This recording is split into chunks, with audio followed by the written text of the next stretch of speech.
Hey, what's up you guys, this is Disturbed, and today we're going to be talking about the best DPS build post-patch 1.2. Recently this has been a discussion brought up by a lot of YouTubers due to the fact that Sentry's Call, which is currently the best set, is no longer going to work with SMGs, so it has people making new builds for after 1.2 comes out that don't involve the Sentry's 4-set bonus.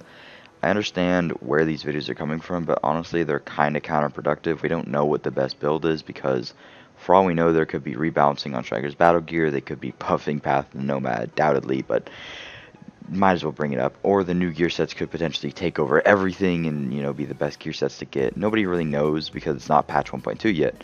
So all these videos are kind of pointless because if there is going to be a new set that kicks everything else's ass, then those videos are now entirely irrelevant. So the point I'm trying to make here is that everybody should just enjoy Sentry's Call while it lasts, make a DPS build video after we get all the info about the new gear sets, rebalancing, etc. first. But besides that, I know some of you might have clicked on this video just to see what the best set for 1.2 might be, and I don't want to leave you guys empty-handed. So hypothetically, if nothing changes except Sentry's Call, then 3P Sentry and 3P Striker will be the best set to rule them all in things like incursions and higher level dark zones, not in PvP.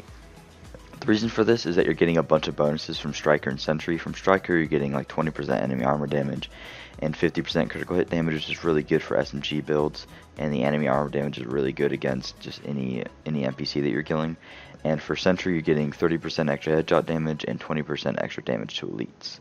As I said before, this is the best set for doing things such as incursions and whatnot. Nothing to do with PvP, but when it comes to the best PvP build, this might sound a bit weird, but just hear me out. This is all hypothetical. I actually haven't tested this, but I'm just thinking about this right now, and I think that this would be the best set.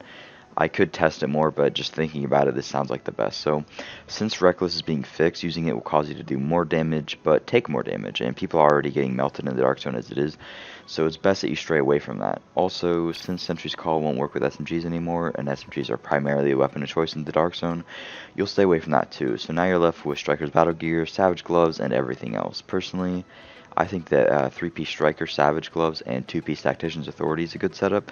This sounds really weird, I know, but the reason for this is that 4P Striker isn't worth going for, especially not in PvP, because with people running around all over the place, you can't even dream of getting those extra damage percent stacks high enough, and even if you can, it's not that huge of a deal. So might as well just use 3Ps for the 20% enemy armor damage, which doesn't work in PvP, by the way, and the 50% critical hit damage, which is the main thing, which does work.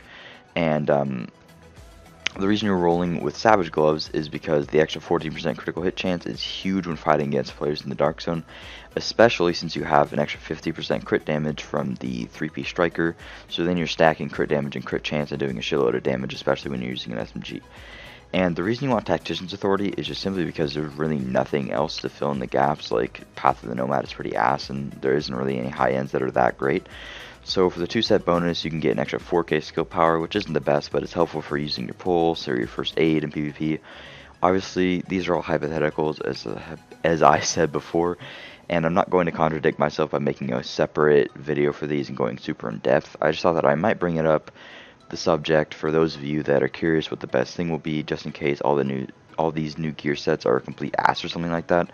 So that's pretty much it. That's all I had to say about that. Stay tuned to the channel, because the second that I get confirmation on what the new gear sets will be, what they have on them, if they're going to be rebalancing, etc., I'll start making a best build video and keep you guys informed. Anyways, that's going to be all. Thank you guys so much for watching. If this helped you out, please drop a like and subscribe for videos similar to this one. Later, guys.